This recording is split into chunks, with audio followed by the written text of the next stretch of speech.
especially welcome His Excellency Dan Mulhall, Ireland's Ambassador to Great Britain. Ladies and gentlemen, the Ambassador of Ireland, His Excellency Dan Mulhall, will now respond. Lord Mayor, ladies and gentlemen, or as we say in Irish, Agrina Ushra, which means noble people, which covers everyone, and certainly here in Bradford, because it's my first time here, my wife Greta, and we've already seen very good we've had a very good impression of the city from the warm welcome extended to us by the Lord Mayor and her consort and the staff here in this fantastic building. I have to say, as a historian, I am overwhelmed really by the scale of this wonderful building, and it does certainly speak volumes about the history and the quality of this part of England, which had the vitality and the resources in the 19th century to erect a building of this quality and scale. And indeed also looking around Bradford, just first impressions, the wonderful architecture, this late Victorian architecture that abounds here is certainly very impressive indeed. And thank you very much, Lord Mayor, for welcoming us, and thank you for giving us the opportunity to visit your city. I want to say now that the Irish community in Britain has made a huge contribution to the life of this country, and I know that is certainly the case here in Bradford, and it's something that is a source of pride to today's Ireland, that we have this community all over the world, but most especially here in England, here in Bradford, that does great credit to Ireland by its contribution to the local community, the culture of this area. The Irish have distinguished themselves all over the world, and that is certainly true here in Bradford.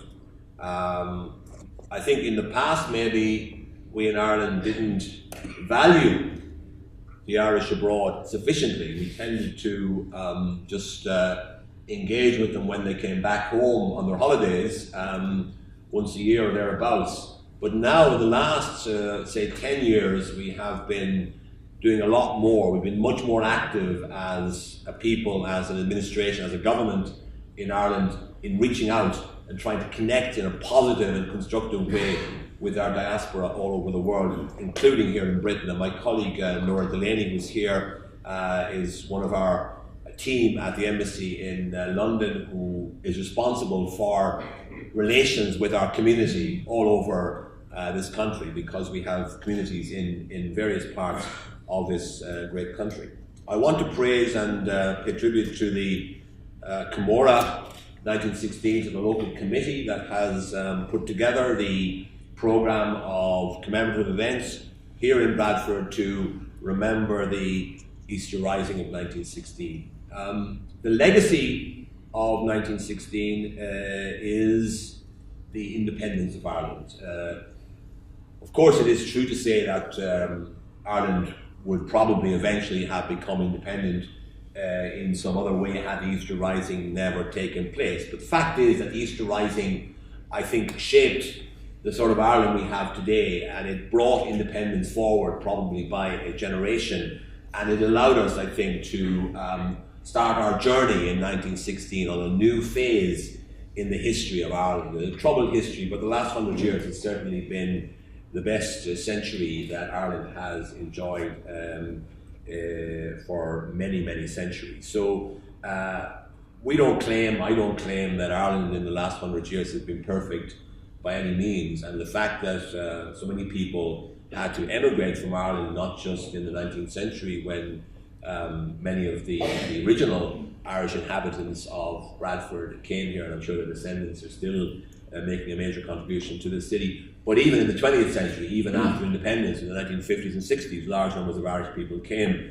to England. So our story has not been one of undiluted, unbridled success, But overall, we can look back with great pride, I think, on the achievements of our independent Irish state. We've had 100 years now of a stable democracy. We've managed to develop very positive relations with the UK in the last 20 years, which has enabled us to deliver peace and greater prosperity to Northern Ireland. We're working together now with the British government on the reconciliation agenda, trying to move forward the two communities towards a more reconciled future, which is essential, of course, for the future of Northern Ireland and indeed for the future of Ireland.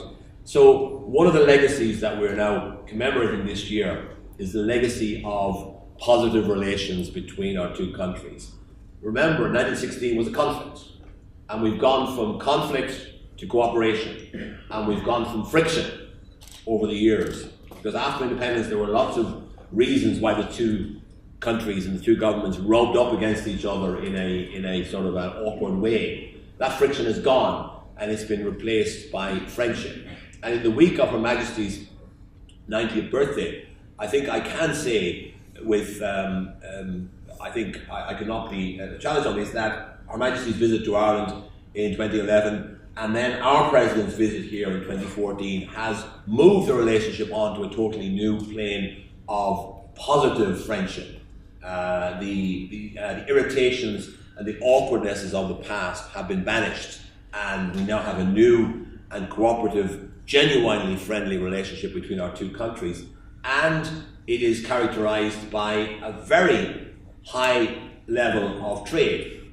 Last year, 65 billion euros, that's over 50 billion pounds worth of goods and services were traded back and forth between Britain and Ireland, sustaining 200,000 jobs in Britain and 200,000 jobs in Ireland. So it's a relationship of mutual advantage, and we certainly hope that in the second century of Irish independence, starting next year, that relationship will continue to prosper and hopefully within a European context. So thank you very much for inviting me here today, for the welcome I've received from your Lord Mayor. I look forward to attending the 1916 commemorative event, which will take place here shortly, and Gurmín Magus agus Galéir asocht Chapton Shaw agus Tosilagum Gomeg Disporot agus Leopt agus Coluder Mahadwing on Ian Shaw. Gurmín Magus Galéir. Thank you.